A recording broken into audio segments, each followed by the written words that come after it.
It's been 7 years since George Michael's tragic death, aged just 53, but his legacy lives on through his work and extraordinary secret acts of kindness. But the world wasn't as kind to George as he was to everyone else at the height of his fame and success. In 1998, 2 decades after forming Wham! With Andrew Ridgeley carving out a successful solo career, a potentially career-ending moment threatened to ruin everything. George was forced out of the closet after he was arrested for performing a lewd act on an undercover police officer in a public toilet. Ahead of a new Channel 4 documentary, George Michael, outed, the music icon's ex Kenny Goss reflected on the arrest as he dubbed him a tortured soul in his later years. Speaking to the Radio Times, he said, "From the moment he was arrested, when he wasn't with me, there was always a little bit of me, thinking, is he going to be okay? I was always worried about what might happen, that he might get into trouble again." As the fallout from his actions made front pages on both sides of the Atlantic, the singer seemed to hint it had all been so he could let the world know he was gay without having to publicly come out. George had been under pressure for years as rumors about his sexuality refused to go away. He had been dealt 2 utterly devastating blows in the lead-up to his arrest, the death of his first love Anselmo Filippa from AIDS in 1993 and the death of his mother Leslie just 4 years later from cancer. Opening up to GQ magazine in 2004, he claimed that the arrest was a desperate attempt to make the trauma in my life about me, so he could control the outcome. Up to then, the traumas had been out of my control and the outcome always bad, he said. From the point when Anselmo got sick, I felt out of control. There were also family problems too hurtful to talk about, but I was snowed under with things I couldn't do anything about. So I gave myself this 6-month distraction from every day being about missing my mother. For 6 months, I had to work hard to fight for my career, but once that was done there was nothing to stop what came after it, which was just total depression.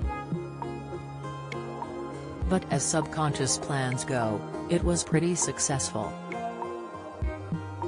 He also opened up about not being able to be completely honest with people, which he found really difficult. I used to sleep with women quite a lot in the Wham! Days but never felt it could develop into a relationship because I knew that, emotionally, I was a gay man, he said.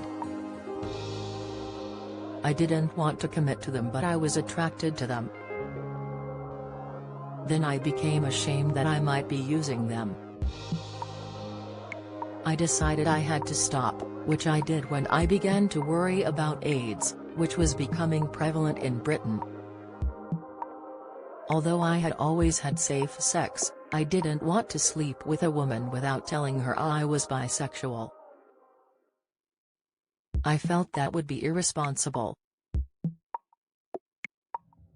Basically, I didn't want to have that uncomfortable conversation that might ruin the moment, so I stopped sleeping with them.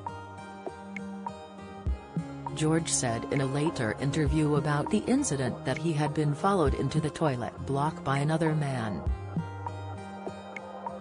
He later told MTV he was followed into the toilet block by a man who started playing this game, which I think is called, "I'll show you mine, you show me yours, and then when you show me yours, I'm going to nick you." He joked, if someone's waving their genitalia at you, you don't automatically assume that they're an officer of the law. I've never been able to turn down a free meal. However, as soon as the singer exposed himself, he says the man walked straight out of the toilet block, which he remembered as odd at the time.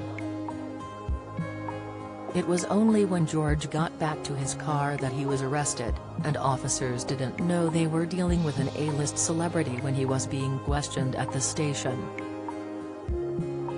He pleaded no contest and was fined $810 and sentenced to 80 hours of community service.